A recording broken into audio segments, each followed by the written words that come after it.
Akenshi iyo bavuze Gen Z buri umwe muri twe hari ishusho ihita imuza mu mutwe, cyangwa se akaba atari ubwa mbere iri jambo ryumvishe mu matwi yawe. Gen Z cyangwa se Generation Z ni ijambo rikunze gukoreshwa n'abantu bagaragaza ikiragano cyangwa se generasiyo y'abantu bavutse kuva mu 1997 kugeza muri 2012, cyangwa se ukaba uzi mugenzi wawe uri mu abo bantu nawe ni umugenzi. Nibwo uzumva umuntu avuze ati aba ni abagenzi. Naho iyi ni The Shine TV Rwanda, murakaza neza mu nyandiko zicukumbuye, murakaza neza mu mateka y'isi, aya Afurika ndetse no mu bumbe dutuye.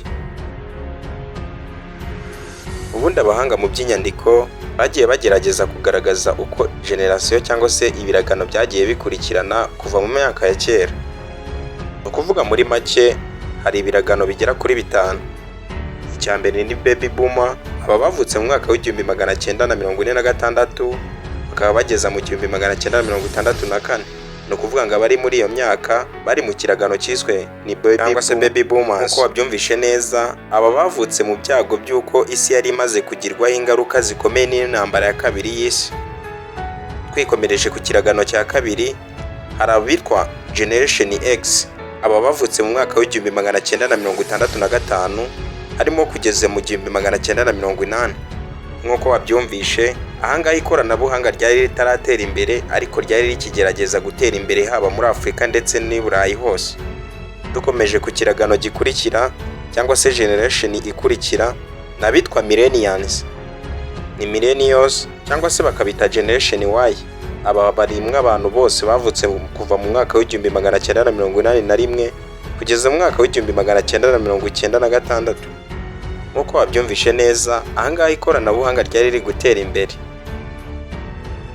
Nyuma y'iki gisekuru cyangwa se iyi generation, ari byo turi kwita mu kinyarwanda ngo ni ikiragano, haje kuvuka indi generation itagikunda kuvugwaho rumwe, ariyo bita Generation Z cyangwa se Gen Z.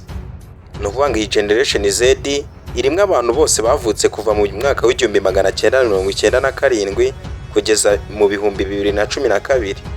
Ni igisekuruza kandi gikunze kwitwa Digital Natives kubera kuvukira mu ikoranabuhanga ndetse na innovation. Iyi kandi ni generasiyo ishinjwa n'abantu batari bake ko ari abantu bakunze kwihutira gushaka impinduramatwara kandi bagashaka kubikora mu buryo bwabo. Mu bihugu bimwe bitandukanye bya Afurika, Generation Z yabaye Generation Z.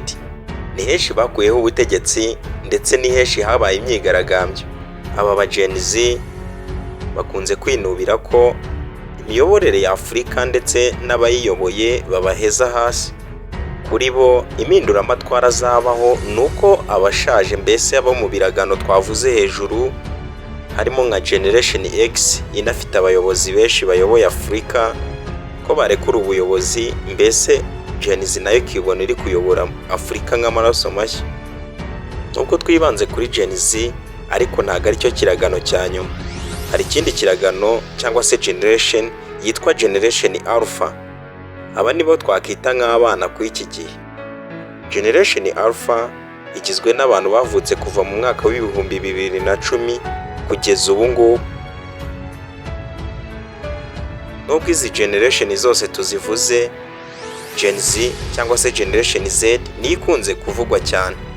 Nk'uko twari twabibonye, abantu bakuru cyangwa se abantu bo mu myaka yo guhera mu 1980 gutyo bakunze kuvuga bati Gen Z ikunze kwitwara nabi.